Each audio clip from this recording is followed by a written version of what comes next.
So one of the things that concerns me about this is that it says contracts as in plural. So it's not the same thing as scrapping equipment. You got a telephone, you got a television, you may sell it to the same person.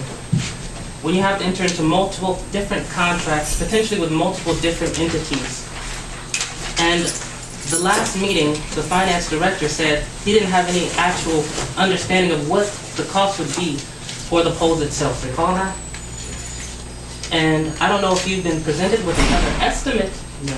Because in general, when you know you have something you're going to try to get done, and you know you have to enter into contracts to do it, and it's going to be in excess of $15,000, then you have to request, you usually request some proposals from people who do that work, and then you get a dollar fee.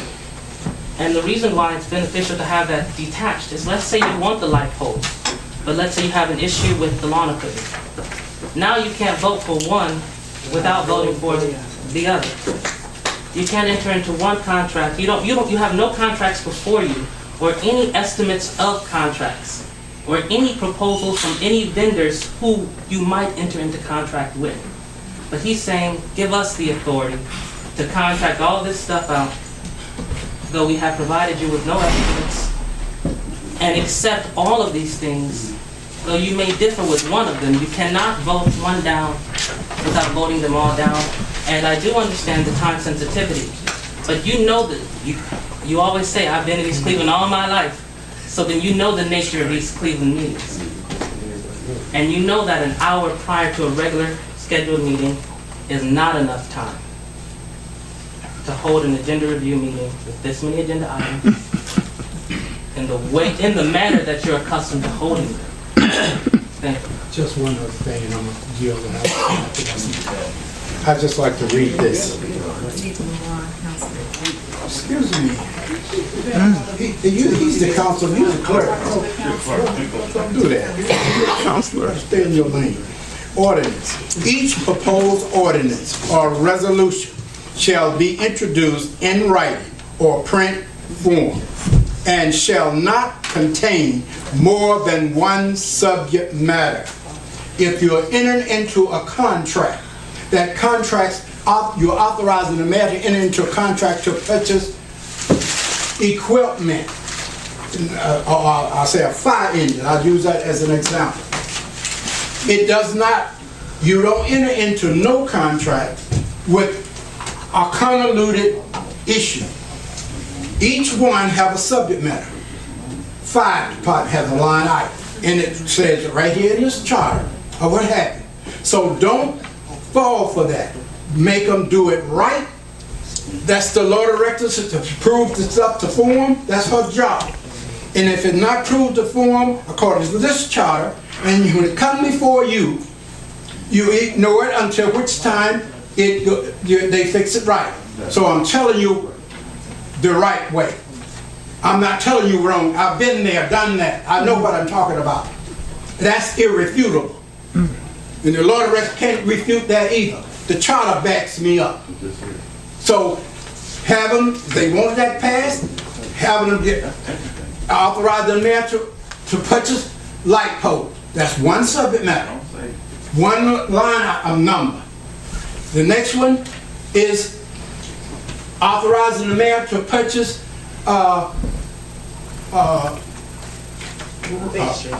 what is the thing?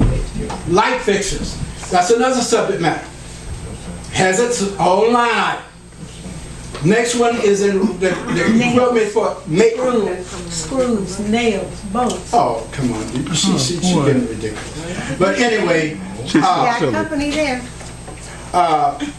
I'm saying to you the right way. What happened? Because when you come, you got all this stuff in there, you don't know what any of it costs. Because each one of them is a subject matter. The equipment for the community development, the people that go out clean up of the lawnmowers or whatever those things are, that is another separate line item. All of that is not concocted in one line item.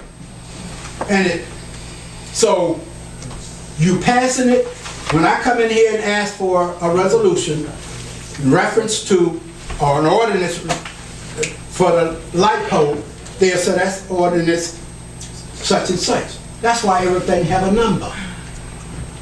That's irrefutable. She can't refute that. That's why it gives us a number. Whereas you have it from the White House to the outhouse, that's the way it operates. And I hope you get that. And you sit up there and pass it, otherwise you don't know what you pass it, and you get caught up in mess. As I said, she's not the finance director. We have a finance director. She's supposed to be the law director, it's supposed to be advising. Thank you, Mr. Alvey.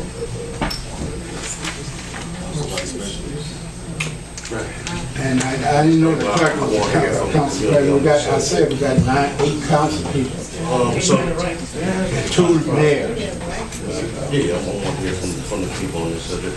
So this is the resolution that started out with the police cars and everything Yes. that we separated.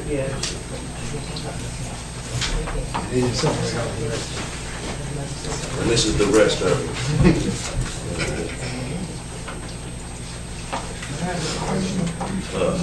Resolution number 0517. Rashid.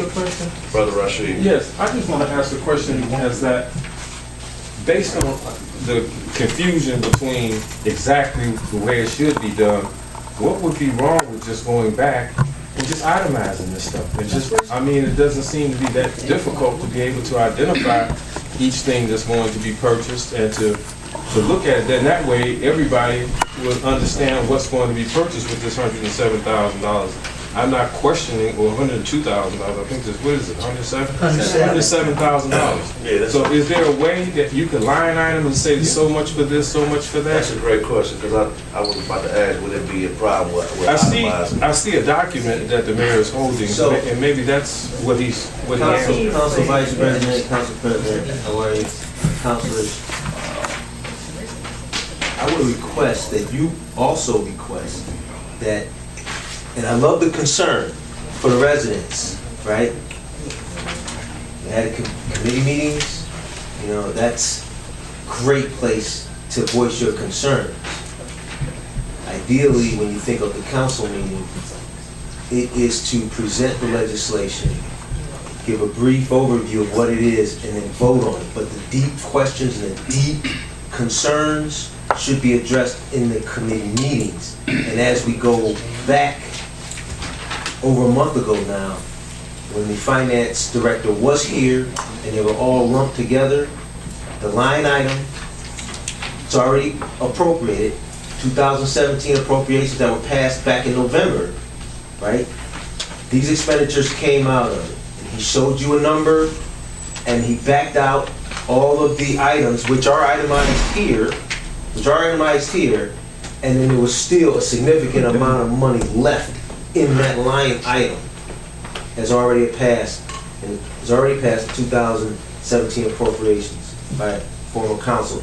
So again, I would urge that as a council to please understand what it is we're looking at, why we're looking at it, the need for the services in the city to provide residents with these services, and move this legislation forward.